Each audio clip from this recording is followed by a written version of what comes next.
കള്ളുകുടി കാരണത്താൽ ജീവിതം നശിച്ചുപോയ ഒരുപാട് കള്ളുകുടിയന്മാർക്ക് ഒരു സൈക്കോളജിസ്റ്റ് ആയിട്ടുള്ള ഒരു ഡോക്ടർ ക്ലാസ് എടുത്തുകൊണ്ടിരിക്കുകയാണ്.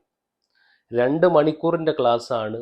നിരന്തരം നീണ്ടു നിന്ന ക്ലാസ്സിൽ കള്ള് കുടിച്ചാലുള്ള ഭവിഷ്യത്തിനെ കുറിച്ച് ഒരുപാട് ആ ഡോക്ടർ വിശദീകരിച്ചു കൊടുത്തു. 2 മണിക്കൂർ തീരാൻ ഇനി 5 മിനിറ്റ് മാത്രമേ ബാക്കിയുള്ളൂ. അവസാനമായിട്ട് ഡോക്ടർ പറയാണ്, ഇപ്പൊ നിങ്ങൾ 2 മണിക്കൂറോളം നീണ്ടു നിന്ന് എൻ്റെ ക്ലാസ് കേട്ടു. നിങ്ങൾക്കൊക്കെ മനസ്സിലായി കള്ളെന്ന് പറയുന്നത് നമ്മുടെ ജീവിതത്തെ പാടെ തകർക്കുന്ന ഒരു ലഹരിയാണ്. അത് നിങ്ങൾ ഉപയോഗിക്കുകയില്ലല്ലോ എന്നൊക്കെ ഡോക്ടർ ചോദിക്കുമ്പോൾ എല്ലാവരും ഒരേ സ്വരത്തിൽ ഇല്ല എന്ന് പറയാണ്. അപ്പോൾ ഡോക്ടർ പറയുന്നു, അവസാനമായിട്ട് ഞാൻ നിങ്ങൾക്കൊരു പരീക്ഷണം കാണിച്ചു തരാം. എന്നിട്ട് തൻ്റെ മുന്നിലുണ്ടായിരുന്ന ടേബിളിൽ ആ ഡോക്ടർ 2 ഗ്ലാസ് കൊണ്ടുവരികയാണ്. ഒന്നാമത്തെ ഗ്ലാസ്സിൽ ശുദ്ധമായ വെള്ളവും രണ്ടാമത്തെ ഗ്ലാസ്സിൽ കുറച്ച് കള്ളും ഒഴിക്കുകയാണ്. എന്നിട്ട് 2 ഗ്ലാസ്സിലും 2 മണ്ണിരയെ ഇടുകയാണ്. ഓരോ ഗ്ലാസ്സിലും ഓരോ മണ്ണിരയെ ഇടുകയാണ്. സ്വാഭാവികമായിട്ടും വെള്ളത്തിൽ വീണ മണ്ണിര ആ വെള്ളത്തിൽ നിന്ന് സാഹസികമായിട്ട് രക്ഷപ്പെടുകയാണ്. എന്നാൽ കള്ളിലിട്ട മണ്ണിര അത് ഇട്ട ഉടനെ തന്നെ അത് ചത്തുപോവുകയും ചെയ്യുകയാണ്. അപ്പോൾ ഡോക്ടർ അവസാനമായിട്ട് തൻ്റെ ക്ലാസ് ഒന്ന് വൈൻഡപ്പ് ചെയ്യാനായിട്ട് ചോദിക്കുകയാണ്, ഇപ്പോൾ നിങ്ങൾക്ക് എന്താണ് മനസ്സിലായത് എന്ന് ചോദിക്കും. ആ സമയത്താണ് സദസ്സിലുണ്ടായിരുന്ന ഒരുത്തൻ എഴുന്നേറ്റ് നിന്നിട്ട് പറയുന്നത്, സാറേ, ഈ കള്ള് കുടിക്കുന്നത് വിരശല്യത്തിന് നല്ലതാണ് എന്നിപ്പോൾ മനസ്സിലായി എന്ന് പറഞ്ഞു. ചുരുക്കി പറഞ്ഞാൽ ഇത്തരത്തിലുള്ള ഒരു ചിന്തയാണ്, ഈ ഒരു കഥയാണ് അൻസാരി ഉസ്താദിൻ്റെ ഈ ഒരു വീഡിയോ കണ്ടപ്പോൾ എനിക്ക് മനസ്സിലായിട്ടുള്ളത്. നൂറെ ഹബീബ് എന്ന് പറയുന്ന ആത്മീയ മജ്ലിസിനെതിരെ ഒരുപാട് വീഡിയോകളും വളരെയധികം മികച്ച പ്രതികരണങ്ങളും അടുത്തിടെ നടത്തിയിട്ടുള്ള ഒരു ഉസ്താദായിരുന്നു നൂറെ ഹബീബ് എന്ന ആ ഒരു ആത്മീയ മജ്ലിസിനെതിരെ നടത്തിയിട്ടുള്ള ഒരു ഉസ്താദായിരുന്നു അൻസാരി സുഹരി ഉസ്താദ് എന്ന് പറയുന്നത്. സമകാലിക വിഷയങ്ങളിൽ, ആധുനിക സംവാദങ്ങളിലും ഒരുപാട് വിഷയങ്ങളിലൊക്കെ നല്ല നല്ല പ്രതികരണം നടത്തുന്ന ഒരു ഉസ്താദ് കൂടെയാണ്. പക്ഷെ അദ്ദേഹം ഇനി ഞാൻ നൂറെ ഹബീബിനെതിരെ വീഡിയോ ചെയ്യുന്നില്ല എന്ന് പറഞ്ഞുകൊണ്ട് അദ്ദേഹം ഇറക്കിയിട്ടുള്ള പ്രസ്താവന, അദ്ദേഹം നേരിട്ട് തന്നെ പറയുന്ന വീഡിയോ കണ്ടപ്പോൾ ഒരുപാട് സങ്കടമാണ് തോന്നിയിട്ടുള്ളത്. കാരണം അസത്യങ്ങൾക്കെതിരെ, അനാചാരങ്ങൾക്കെതിരെ പ്രതികരിക്കാൻ കഴിയുക എന്നുള്ളത് അപൂർവങ്ങളിൽ അപൂർവമായിട്ട് ലഭിക്കുന്ന ആളുകൾക്ക് ലഭിക്കുന്ന ഒരു ധൈര്യമാണ്. നമുക്കെല്ലാം തോന്നിപ്പോകും ഇതൊന്ന് പ്രതികരിക്കണമെന്ന്. പക്ഷെ സമൂഹത്തിന് മുമ്പിൽ പച്ചയായിട്ട് ആരെയും പേടിക്കാതെ പ്രതികരണം നടത്താൻ സാധിക്കുക എന്നുള്ളത് പടച്ചോന്റെ വലിയൊരു തൗഫീഖ് കൂടെയാണ്. നൂറെ ഹബീബുമായി ബന്ധപ്പെട്ട അവസാന വീഡിയോ ആണിത്. ഇനി എൻ്റെ ഭാഗത്തുനിന്ന് അദ്ദേഹത്തിനെതിരായിട്ടോ അല്ലാതെയോ ഒരു വീഡിയോ ഉണ്ടാകുന്നതല്ല. അദ്ദേഹത്തെക്കുറിച്ചുള്ള നെഗറ്റീവ് ആണെങ്കിലും പോസിറ്റീവ് ആണെങ്കിലും എൻ്റെ വാട്സപ്പിലേക്ക് അയക്കുന്ന സുഹൃത്തുക്കളോട് ഇനി അത് അയക്കരുത് എന്ന് സ്നേഹത്തെ അറിയിക്കുകയാണ്.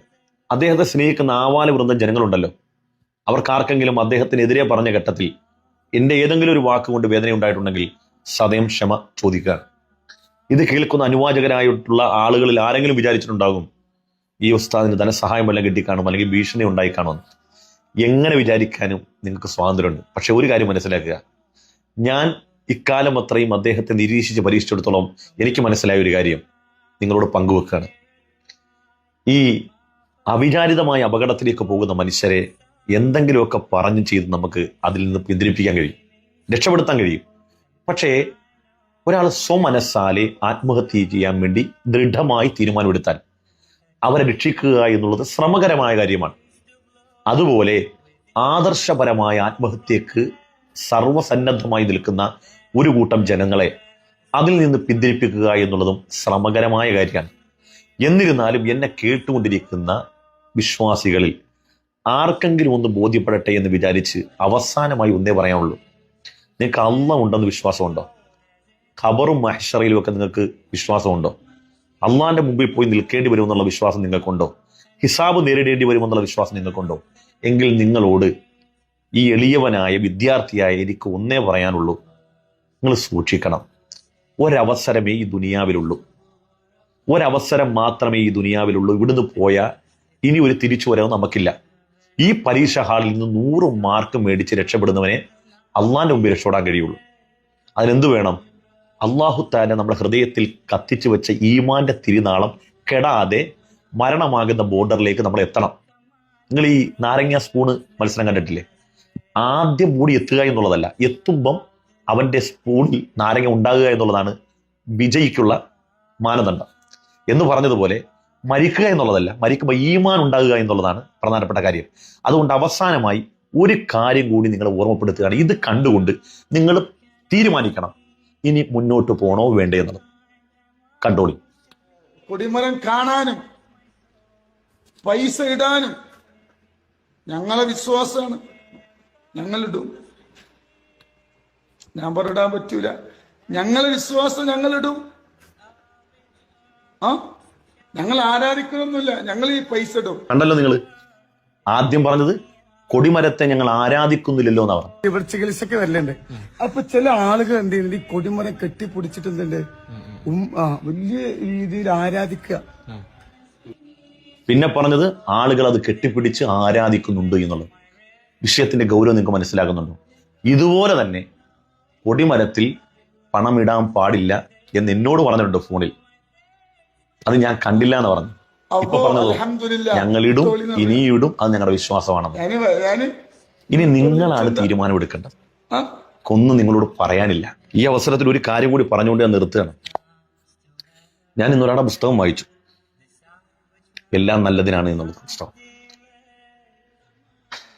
ഗോപാലകൃഷ്ണനായി ജനിച്ചു, കമ്മ്യൂണിസ്റ്റ് പ്രസ്ഥാനത്തിന്റെ പ്രചാരകനായി ജീവിച്ചു. അതോടൊപ്പം യുക്തിവാദി പ്രസ്ഥാനത്തെ വളർത്താൻ വേണ്ടി ധാരാളമായി ശ്രമിച്ചൊരു മനുഷ്യൻ ഒരു സുപ്രഭാതത്തിൽ അദ്ദേഹത്തിന് ഇസ്ലാമിനെ കുറിച്ച് പഠിക്കാൻ, അതിൻ്റെ ആശയങ്ങൾ പഠിക്കാൻ തോന്നുകയാണ്. ആ തോന്നിയ സാധുവായ മനുഷ്യൻ പിന്നീട് എത്തിച്ചേർന്നത് ഇസ്ലാം എന്ന വിളക്കുമാടത്തിന്റെ മുമ്പിലാണ്.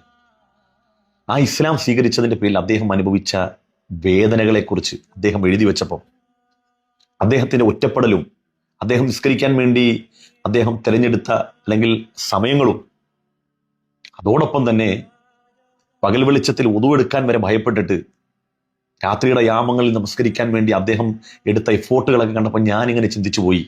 32 വർഷമായിട്ട് ഈ മതത്തിൽ ജീവിക്കുകയാണ്.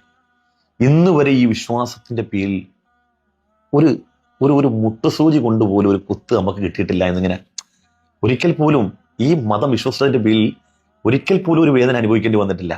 എന്നാൽ ഈ മതത്തിലേക്ക് എത്തിച്ചേരാൻ വേണ്ടി ചില മനുഷ്യർ അനുഭവിക്കേണ്ടി വന്ന പ്രയാസങ്ങളും ബുദ്ധിമുട്ടുകളൊക്കെ കാണുമ്പോൾ അല്ലാഹു തആല അവന്റെ അളവറ്റ ഔദാര്യം കൊണ്ട് ഈ മതം നമ്മുടെ കയ്യിലേക്ക് തന്നിട്ട് ഇതിനെ ഇങ്ങനെയൊക്കെ വികലമാക്കിയിട്ട് നമുക്കൊരു വേദന തോന്നില്ലെന്ന് ആലോചിക്കുകയാണ്, ഒരു പ്രയാസവും നമുക്ക് തോന്നില്ലെന്ന് ആലോചിക്കുകയാണ്.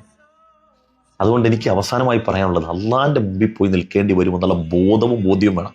ഈ കളിയും ഈ തമാശയും ഈ വഞ്ചനയും ഈ പറ്റിക്കലൊക്കെ ഇതെല്ലാം തീർന്ന് അവസാനം പെട്ടി കീറുന്നൊരു ദിവസമുണ്ട്. അന്ന് പിന്നെ ഒരു മടക്കമില്ല. അവിടെ അയാൾ പറഞ്ഞിട്ടാണ്, ഇയാൾ പറഞ്ഞിട്ടാണെന്നും നിങ്ങൾ വിചാരിക്കണ്ട.